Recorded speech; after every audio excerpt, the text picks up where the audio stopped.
We are 71 days to the election.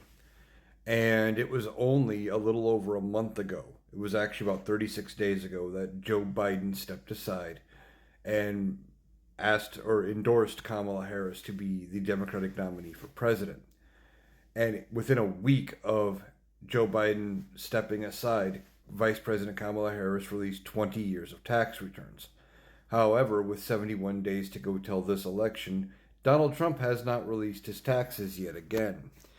Now, you might remember he said back in like 2014 that he would release his taxes should he become a candidate. Then he entered the race, and then he said, "Well, I'll do it if I'm the nominee." And then he said he was under audit, but and his taxes were just too complicated for most people to understand. And he just had excuse after excuse, and he has never publicly released his taxes.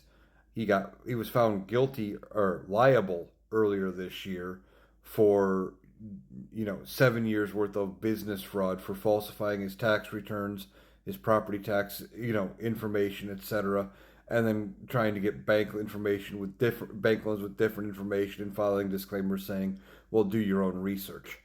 Um, and I don't know if that's why he doesn't want to release his taxes. And some of that information came out then, but during that case, he went to the Supreme Court twice trying to prevent the release of his taxes in the case and to the public.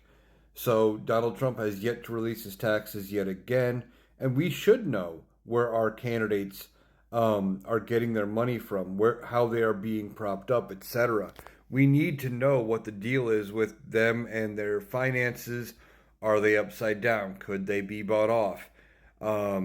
Could somebody come along and offer them a loan to pay off all their money or just pay off all their debts or whatever, and then be owed a major favor by a politician, by a president? But once again, Donald Trump hasn't done what was a norm, what was just something that every politician had done without it necessarily being required by law. It was just kind of a standing agreement between politicians that if we're running, we do this. And Donald Trump ignored it like he ignored a lot of things. So this leads us to wonder how bad are his finances really. I mean, we've speculated for a while that his finances must be pretty bad if he's doing things like selling sneakers and selling Bibles and NFTs and stuff, and these get rich quick kind of schemes to just bolster his campaign finance money. We've been hearing about how he's taking campaign money to pay his legal fees, and he's funneling campaign money into his businesses to prop them up and keep them open. So I don't know if that's part of why he doesn't want to release them, but once again, Donald Trump has not released his taxes, and he's probably going to have another excuse as to why. But so far, the media really isn't questioning it, and I think it needs to be talked about a little more as to why isn't he and why won't he release his taxes.